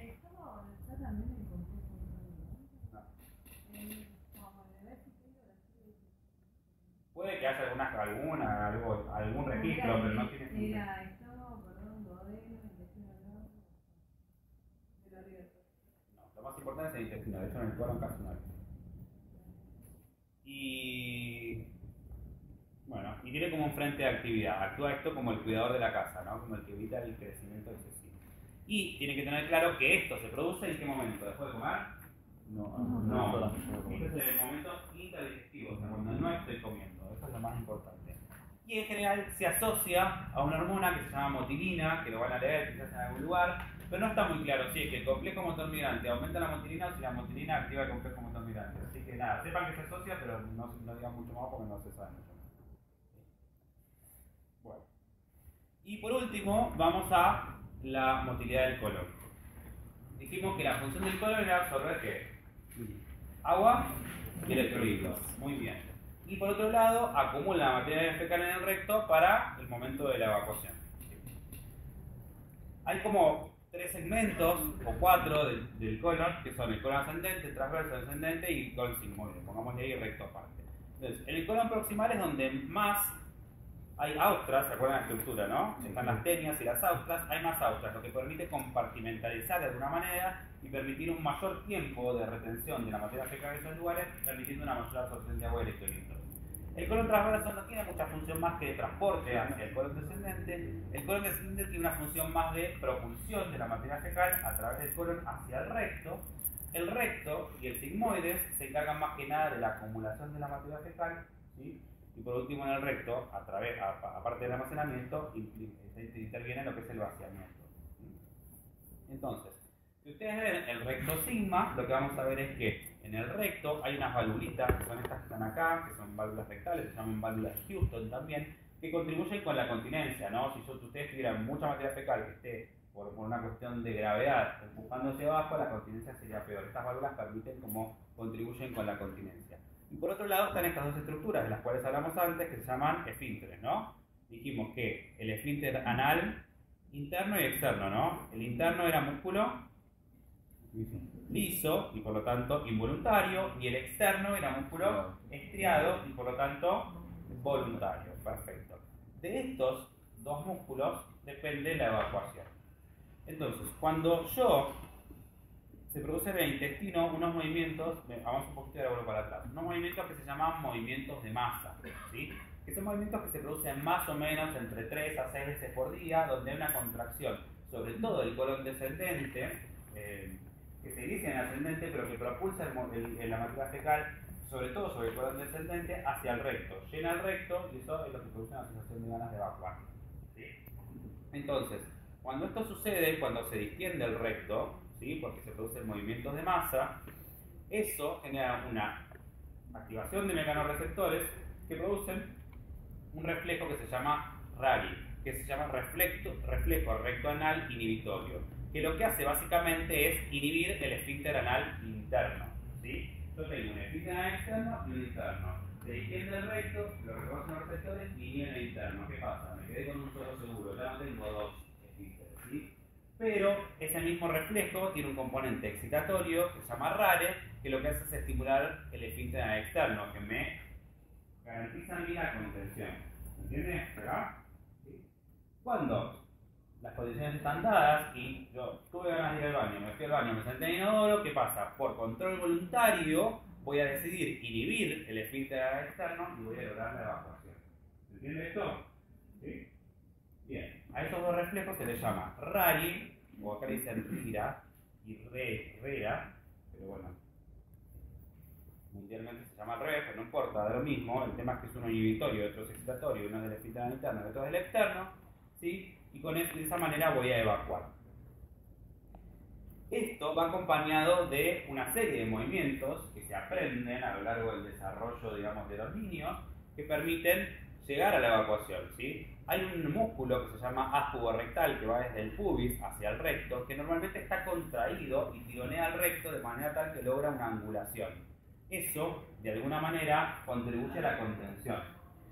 Cuando yo evacúo y tomamos la posición de estar sentados, ¿sí? Lo que sucede, y a través de los movimientos que uno hace cuando intenta evacuar, ese ápubo rectal se relaja y eso permite que ese ángulo se pierda parcialmente y que se rectifique el recto, valga la redundancia, y eso permite la evacuación más fácil.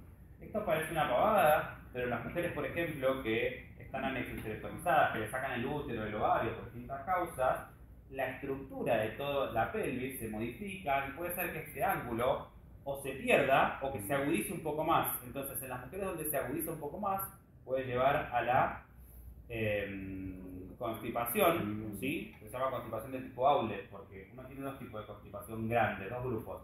Aquellos donde el tránsito es lento y aquellos donde la materia se acumula en el recto y la mujer o el hombre, digo la mujer porque nada más. Pero lo que sucede es que uno tiene materia fecal en el recto, pero no la percibe o pierde la capacidad de hacer los movimientos como para poder evacuar. Eso se llama constipación de tipo Aulet. Y eso pasa, en parte, a veces cuando se modifica esto, ¿no? Y al revés, cuando se pierde la tonicidad del ápubo rectal, puede pasar lo contrario, que el paciente pueda tener incontinencia. Volviendo a esto, lo que vamos a ver, a esto de acá, lo que vamos a ver es que cuando uno ve que se llena el recto, ¿sí? En el recto aumenta la presión de la pared del recto. Como consecuencia de eso, el reflejo, el rari, hacía que se inhiba el esfínter interno, ¿no? Bien, acá pierde presión, pero aumenta la presión del esfínter externo. Si uno no hace nada y sigue caminando por la vida y dice, tengo que ir al baño, pero bueno, sigo porque tengo que hacer una cosa, esos esfínteres vuelven a acomodarse. Y fíjense, la presión vuelve un poquito a donde estaba inicialmente, tanto de un esfínter como el otro. O sea, vuelve a recuperar los dos seguros, por decirlo de una manera, ¿sí? Ahora, sí, si jugás con fuego, te pasa un par de veces y se te va de tu posibilidad de controlar. Pero fíjense, esto puede suceder en varias oportunidades, ¿sí? Hasta que la presión pueda aumentar tanto que uno pueda hasta perder la posibilidad de controlar el esfínter externo. Pero básicamente consiste en eso.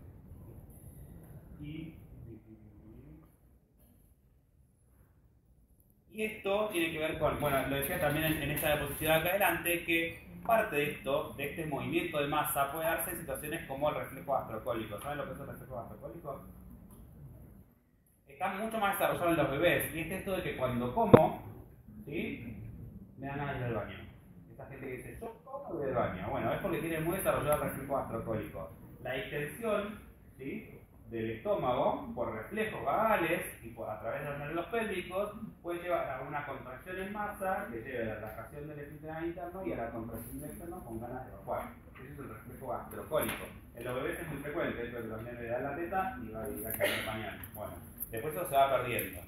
Y después hay algo también que se llama reflejo ortocólico, ¿sí? Valga el nombre, tiene que ver más que nada con que normalmente durante el sueño los movimientos en masa están inhibidos. Cuando me despierto y tomo la posición de estar parado, por eso se llama ortocólico, dan más ganas de evacuar porque se activan de vuelta los movimientos en masa. También esto del paciente que te dice, yo me levanto de la mañana, voy al baño y ya no voy más. Bueno, es porque en parte por un reflejo.